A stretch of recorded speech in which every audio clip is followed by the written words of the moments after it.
ఈ టైంలో పైకి వచ్చావేంటమ్మా? ఓ కథ చెప్పాలని వచ్చాన్రా. ఏ కథలో అమ్మ నేను, కొడుకువి నువ్వురా.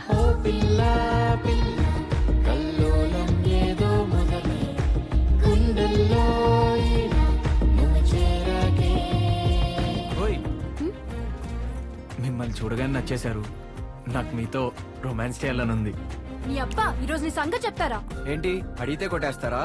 అయినా నేను అడిగిన తప్పేం కాదు కదా. బుద్ధున్నుడు ఎవడైనా ఆడపిల్లని అట్లా డైరెక్ట్ గా రొమాన్స్ చేద్దామని అడుగుతాడా?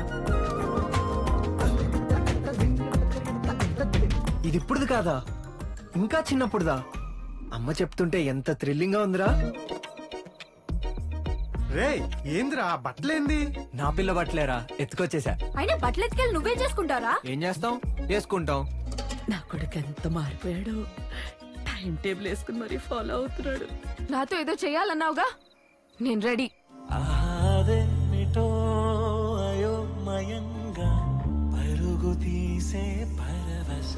మళ్ళీ ఇంకోసారి నాకు కనిపిస్తే చంపేస్తా. వెళ్ళిపో. నాది కోరిక అయితే 1,000,000 మంది అమ్మాయిలు ఉన్నారు, కానీ నేను ఎవరిని అలా చూడలేదు.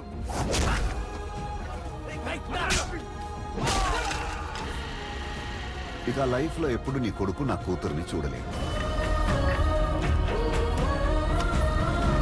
నీకేదైనా అయితే నేను తట్టుకోలేను. పార్కులకి, సినిమాలకి, ఓయో రూములకి తిరగడం మీరు ప్రేమ అనుకుంటారా? అది ప్రేమ కాదు.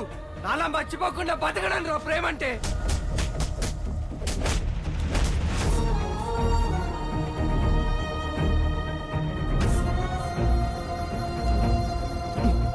ఆగవే, ఏయ్ వెళ్ళగే, ఆగవే.